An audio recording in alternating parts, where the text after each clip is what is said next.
One of the first questions I ask new clients is if they plan to spend some time in their Spanish property in the winter. If they're moving permanently, then the answer is obviously yes, and about 57% of overseas buyers are now resident. In the case of those buying a second home, I don't think anyone has ever said no. They plan to make multiple trips throughout the year, winter included, but interestingly many do rule out coming at all in the hottest high season months. And yet when I go on to ask if they've got much experience of Spain's winter climate in different locations, very few have. However, in my experience, most foreign buyers, whether resident or non-resident, do cite Spain's winter climate as one of the major reasons for their purchase.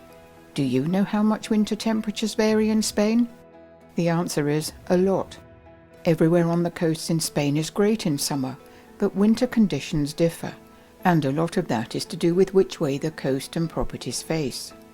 Concentrating just on the Mediterranean coasts, which is where 73% of all foreigners who buy on the Spanish mainland head for, most face east, and even right down in the south in Andalusia, there are long stretches of east-facing coastline. As part of an area appraisal to help clients focus on where will suit them best, I always draw their attention to the importance of orientation, both of properties and the coastline.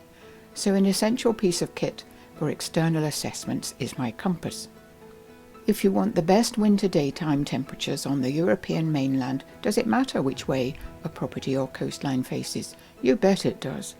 On a sunny January day, there can easily be 7 to 10 degrees centigrade, that's 12 to 16 degrees Fahrenheit, difference between the coolest and warmest Mediterranean locations. Which would you prefer? 23 centigrade, that's 73 Fahrenheit, or 15 degrees centigrade, 59 Fahrenheit.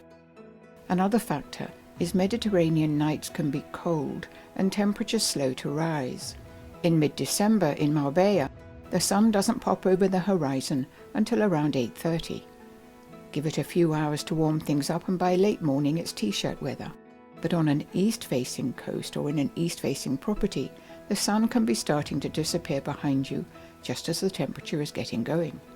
Look at apartment developments and check where the sun is after midday in midwinter. The east-facing apartments will be in shade in most cases. And it's not just orientation that matters. Other external factors can have an impact as well. I've turned down a southwest facing house, the perfect orientation for winter warmth, because I assessed the neighbouring property on the southern boundary, a 2-story house on slightly higher ground, would effectively block the afternoon sun from what I call the leisure side of a property. That's the terraces, gardens and pool. And I always check for very tall trees, especially those that are protected and can't be cut down.